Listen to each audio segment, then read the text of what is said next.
Welcome to our election and Halloween special.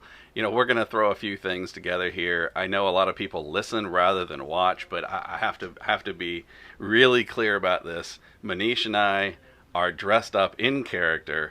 So Manish, or should I say, Mr. Incredible, before we get started on the podcast, welcome to this show. Yeah. What made you Listen. think Mr. Incredible was the right thing?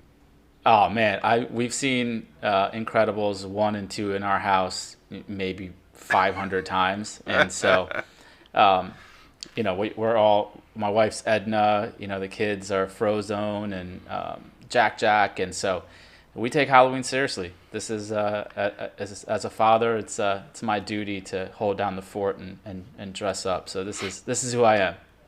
Yeah, I've seen the giraffe was my favorite. I loved the giraffe. Was that last year maybe? That's 2018. Last year I was Kristoff from Wow. Frozen. All right. So yeah. So anyway, for those of you who aren't watching but are listening, obviously Manish is Mr. Incredible from the cartoon movies. I am Where's Waldo, but there's a reason for this particular outfit, and I have to describe just briefly. Uh, it's amazing to me. It's fun, frankly, that how many people that I end up talking to, how many advisors communicate with me, set up a meeting, etc., and they've already watched podcasts, they've seen social media, they've seen our website, etc., and understand that I full-time RV, my wife and I do. And so the question is always basically, where's Goodnow?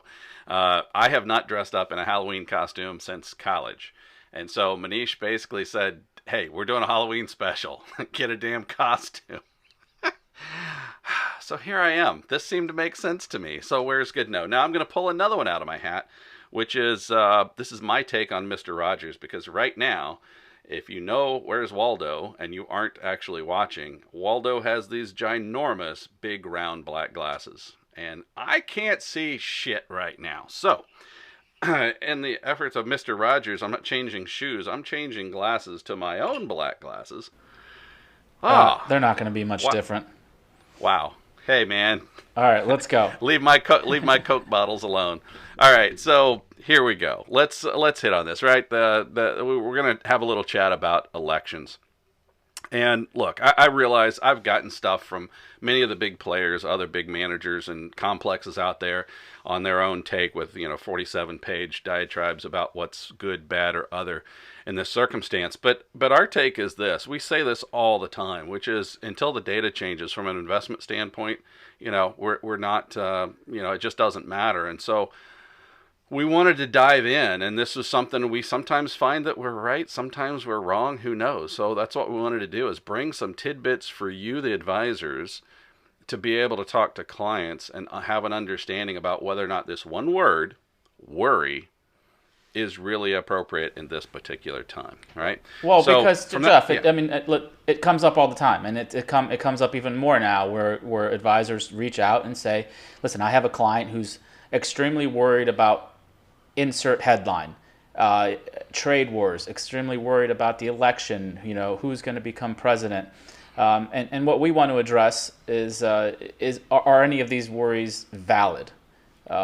And so that's the point of this election special, is to really uncover that Yeah, situation. yeah, absolutely, absolutely. It's not a pitch for Republican or Democrat or Independent or anything else. It's just that. Do these events really matter in the market? So, on that note, the first thing that we need to understand or have some sense of perspective on is, does it matter whether it's a Republican or Democratic president when it comes to the markets? Well, first things first, my neighbor has a sign in their yard that says "F both 2020." Um, I love it. Bam. anyway, I love it. so all right, so some of this data is courtesy of Investec Research, which has given us permission to talk about this and republish it. So shout out to them. And so going back to 1913, and we'll talk about why we chose 1913 in a second, using the Dow. And if you wonder why we're not using the S&P, it's just because of the track record, consistent track record going back over time. So let me pull this up. So going back to 1913, under a Democratic president, the annualized return of the Dow Jones has been 11.3%. Under a Republican president, the annualized returns have been 8.4%. Wait. Time out. Uh, Is it just me, or it seems like when I talk to advisors around the country, more of them are Republican than Democratic minded, because sort of the theory is Republicans are going to drive a better market, pay less taxes, etc. You just said Democratic presidents have a better DJIA return. Correct. On an annualized basis, going back to 1913, the market performs about 4% better annualized under a Democratic president. That's interesting. I look at it, that's almost a 50% improvement. Correct. That is not what I expected to Yep. hear you say. Okay. All right. Well, on that note, sir, let me find a different point. Ha ha ha. Okay. So what about, presidential situation is one thing. What about the Congress? I mean, when House and Senate, does it make a difference? If they are matching the president or together or split or whatever, that, those different combinations. Yeah, that's the talking point, right? The presidents don't matter, and that it comes down to who Congress and whatnot. And so let's do by congressional party. Same 1913s using the Dow. A Democratic-controlled Congress, the annualized return is 10.3%. A Republican-controlled Congress is 13%, and a split Congress is 4%. Okay, so I'm just finding, is anybody else finding this funny? So a Republican president is worse historically than a Democratic president, but a Republican Congress is better than a Democratic Congress. Okay, so, all right, now when you split the houses, then that's when it gets kind of ugly, because basically nothing gets done. But that in and of itself I find interesting, because what does everybody agree to? And that is, uncertainty is bad for the market, certainty is good for the market. Well, we all know if the houses are split, there ain't shit getting done. That's a certainty. Yeah. So you would think that a split house would probably be better. I mean, just anecdotally, that, to me, I would think that would be a better case, but clearly that's just not even worse. That's like way worse. Yeah, I mean, I guess the moral of the story is nothing that you think matters. Well, I mean, you're right. And the reality here is, and I think this is sort of apropos. The reality is, in all scenarios, the markets went up. So it doesn't mean they weren't bad. Over time. Absolutely, yeah. Absolutely. On average, right, they went up. And look, let's face it, right? Markets, we all know that markets have gone up more than they've gone down. It's just that when they go down, most people can't stomach it. So that's a whole nother topic. Correct. But you mentioned 1913, so I want to address that. What's the deal with 1913 in this scenario? So the overwhelming topic when it comes to Republican and Democratic, in my opinion, at least in the finance advisor world, are taxes. Right, one party cuts taxes supposedly, the other and is fiscally responsible. The other one raises taxes and adds to the debt. That's the theme. Doesn't always happen that way. So 1913 is the inception of the federal income tax. So given that this is a podcast for advisors, we decided that the dates should align with what those overwhelming beliefs are when it comes to each party. Gotcha. Well, so I mean, let's dig into taxes a little bit more, and I have to say, this is bad for. I'm going to take a break here. This is bad for us to do Halloween costumes. I haven't done this in so long. While you're talking, I'm busy making like little fluffs on my hat, and I'm giving Christopher way too many gifts. So what it boils down to, God only knows what's going to come out on social media with this. Anyway, so let's dig in a little bit more about the taxes then.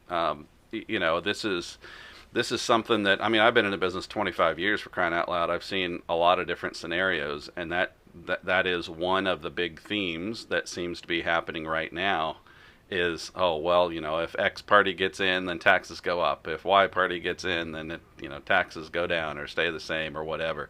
What's that really look like? I mean, what is our tax environment? Well, historically speaking. what's interesting is tax increases have happened in different stock market cycles, different economic cycles. Historically, they have not triggered a bear market, as maybe some headlines would suggest. And what's really interesting is one stat that I pulled out here that from 1936 to 1963, the top marginal tax rate was 79% or higher, which essentially today, people would shit bricks over that stuff, right? Like what the hell is going on with 79%? Right. During that 27-year period, the Dow Jones gained 429%. Wow.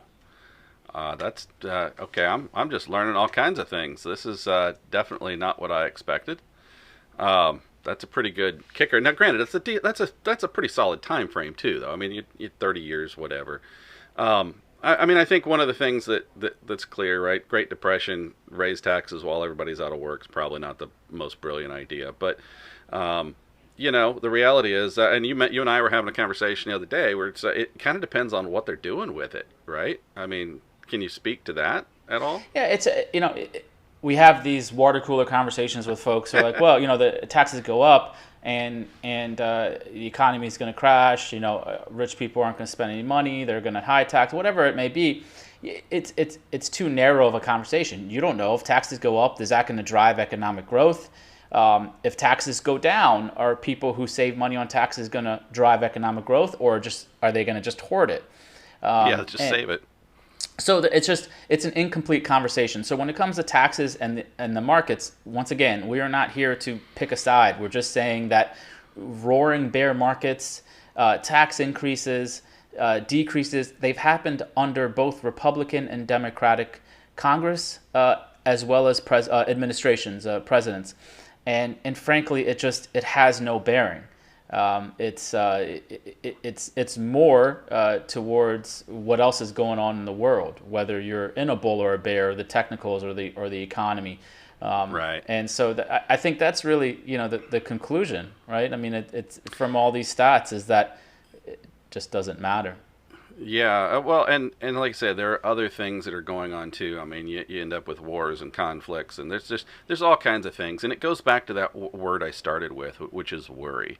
Right, there is always a worry du jour, and today it's the election, right? That's the worry du jour, and I think to make investment decisions based on the worry, that's kind of the point of this whole podcast. Is that just doesn't necessarily make a lot of sense, because frankly, you probably have better odds of screwing it up than making it a better situation. Well, I had a couple calls recently from advisors who said, listen, I'm fielding calls from clients who are telling me, I'm worried about the election, I don't want to be invested here. And so in my last commentary, I put in there, and this is my go-to. Anytime people come up with these kind of stats, this is my go-to. In 1963, when JFK was assassinated, the S&P went up for 8 straight months after. And so... Yeah. It just sometimes it doesn't make sense, and so this is kind of the point of this. Like you're saying, it's the stats don't bear the worry du jour that follows. So here's a quote from Mark Twain. I'm going to read it off my screen because I want to get it right. October. This is one of the particular dangerous months to invest in stocks. The other dangerous months are July, January, September, April, November, May, March, June, December, August, and February. And who's that? Who's the quote from? That's Mark Twain. And so maybe you've seen this before. And I love this because it just many times that the market just doesn't make sense, and you cannot invest based on geopolitical events that may or may not happen. It's proven to be a horrible indicator historically. Okay, well, for the record, I just want to make sure that we get this right. You make fun of my 4 eyes. I'm going to let you borrow my Where's Waldo glasses, because apparently Mr. Incredible Mask doesn't come with anything. You had trouble reading it there. I just want to make sure you can see that okay. All right, so what any other parting thoughts or so forth on this topic? No, I think that the overwhelming conclusion here is that you cannot invest on headlines. And we've been on record over and over with the trade war, with all these things, because we get comments and why would you be invested ahead of the election? Why would you be invested ahead of this trade war issue? And we come across sometimes as flippant with our responses, I think, because it's always the same. It's like none of this shit matters. It just doesn't matter. You can't invest on geopolitical events. You're destined to fail. All right. Well, I think we've wrapped that one up. On that note, what do you got for a recommendation? So you brought up Four-Eyed Freaks earlier. So my recommendation is to solve that problem. So what's the actual name here? So you and Christopher both wear glasses. Yeah. And so where is this thing? Here it is. So it's called Great Video Maker. It's a lighting solution for people who wear glasses, because a lot of times you have that ring light that sits in front of you and you can see the rings in your glasses and even contacts. And so this is 2 side lights that you put on each side of your computer. Helps get rid of any glare on your glasses. So we'll have the link in the show notes, but it's a fairly inexpensive lighting solution if you're going to make videos. Okay, cool. Yeah. Oh, well, that's you and I. I couldn't tell whether you had taken your mask off or not, so that's why I thought I'd have a little fun with glasses. But so my recommendation is a show called Apache Warrior. It's on Netflix. Pretty cool gig. It came out in 2017. It's really taking real footage, real audio from the Apache helicopter, our military helicopter, from prior desert, focusing on one desert excursion, and it was one of the longest in history. It was kind of a cluster from the word go. Fortunately, everybody survived, but sometimes it's easy for us in the midst of all this politics and all these other things to forget that there are actually real people putting their real lives at stake, so that you and I can sit here in a stupid ass costume and and discuss how much money we're going to make or not make, with advisors for their clients, and the environments that we are existing in from a financial perspective. So anyway, it was a great movie, talking to the real people. It's a documentary essentially, but pretty cool stuff. So cool. Check that out. We'll have the links in the show notes. One last thing, a quick story. We were coming back from a pumpkin patch the other day, and we stopped at a cup. Shut the f*** up. You're such a good laughing. daddy. We stop at a cupcake place, and it's like 5 minutes past closing. So we walk inside, and the guy is just super grateful. It's a local bakery, and obviously businesses are struggling. So I'm not going to go on a whole rant here, but support your local business. Go get your shirt cleaned. You haven't been on a business trip for a while. Go to the dry cleaners, buy a cupcake, do something. Stop going to Costco and Walmart. They don't have issues right now. Small business does. That's all I have to say. Amen. All right. On that note, thanks everybody for listening, watching, etc. If you have any comments, shoot to the Connect Us page on our website, and we look forward to continued podcasts. Thanks, guys. Thanks.